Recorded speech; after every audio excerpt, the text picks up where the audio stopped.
1950년 발생한 우리 민족의 비극 6.25 전쟁.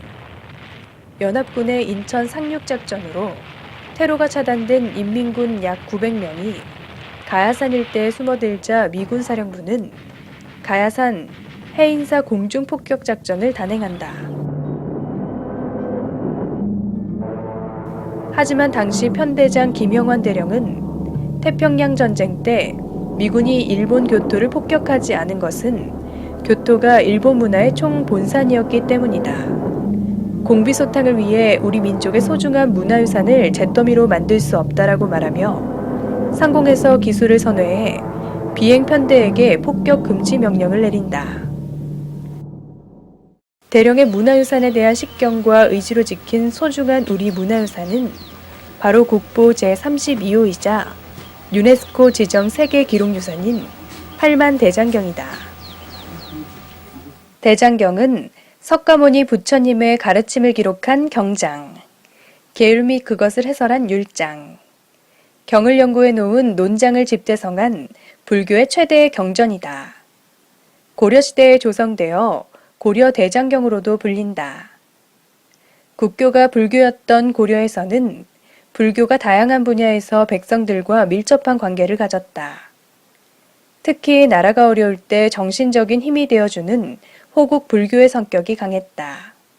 몽골의 침입으로 인해 기존에 만들어져 있던 초조 대장경과 속장경이 모두 불타버리자 다시 대장경을 만들어 부처님의 수호를 통해 외적의 침입을 이겨내고자 만들어진 것이 팔만대장경이다.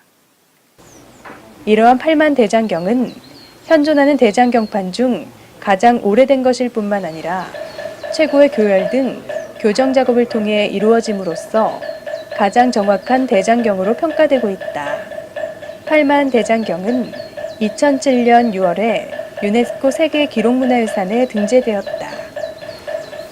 그래서 이 세계문화유산 등재되기까지 몇 가지 근거들을 두고 있는데요. 그래서 첫 번째는 고려시대부로부터 지금까지 이어진 계보, 그렇게 역사성을 두고 하는 말이고요. 두 번째는 한역대장경으로서 세계에서 유일하니까 그 완전함, 이게 있을 것 같고요. 또 목판으로 현존하고 있기 때문에 희소성이 충분하기 때문에 세계문화유산으로 등재되는데 부족함이 없었다라고 볼 수 있겠습니다. 경남 합천군에 위치한 해인사.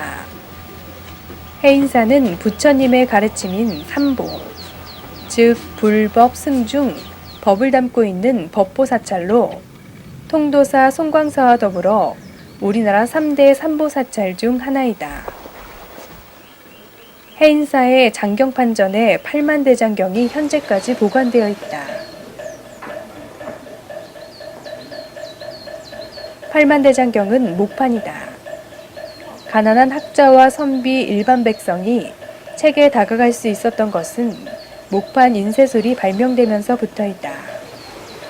만들어진 목판이 뒤틀리는 것을 막기 위해 3년간 바닷물에 담갔다가 말리고 지속적으로 오칠을 하는 등 어려운 과정을 거친 나무들이 사용되었으며 경판 양쪽 끝은 마구리를 설치한 후 동판을 붙였다.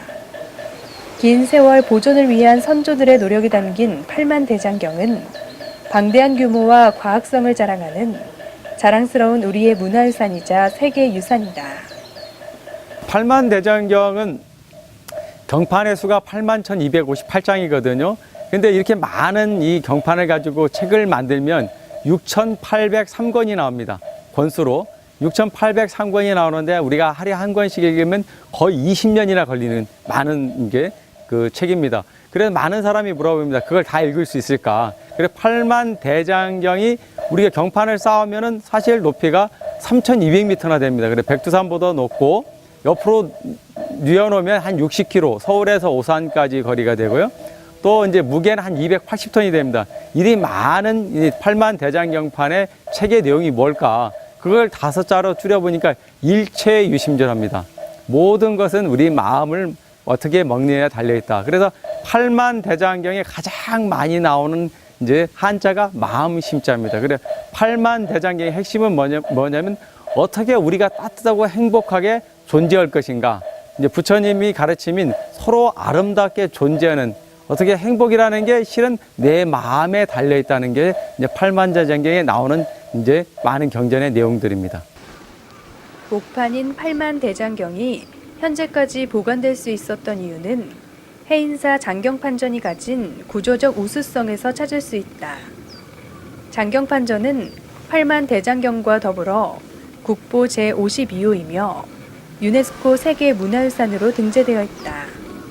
장경판전은 대장경판을 보존하기 위해 적정한 온도와 습도 유지, 직사광선 차단, 원활한 통풍과 환기 등 보존을 위한 요소들을 주도 면밀하게 배치한 과학적 건물이다. 신기하게도 이곳에는 수백 년 동안 생쥐 한 마리 들락거리지 않았고 거미줄이 생긴 적도 없다고 한다. 오후 2시경에는 판전 입구에서 연꽃 모양의 자애로운 빛도 발견할 수 있다. 첫째는 이 창틀 크기가 위아래가 다르거든요. 정면에 봤을 때는 아래가 넓고 위가 좁고 뒤편에 보면 위가 넓고 아래가 좁습니다. 이렇게 만드는 것은 대류현상과 신선한 공기 유입을 하기 위해서 만든 가장 완벽한 건물의 구조고요. 또 바닥에도 우수성이 있습니다. 바닥에는 이제 숯, 석회, 소금, 모래 이런 거를 강외 다짐을 해가지고 여름에는 습기를 빨아들이고 가을에는 습기를 방출하여 가장 이상적인 습도 조절을 하고 있습니다.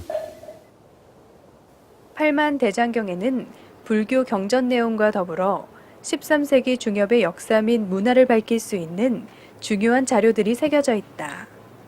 이들 자료는 당대 역사와 불교 문화, 또 출판 인쇄술 등을 보여주는 것으로 불교 종파를 초월한 통합의식을 함축적으로 보여준다.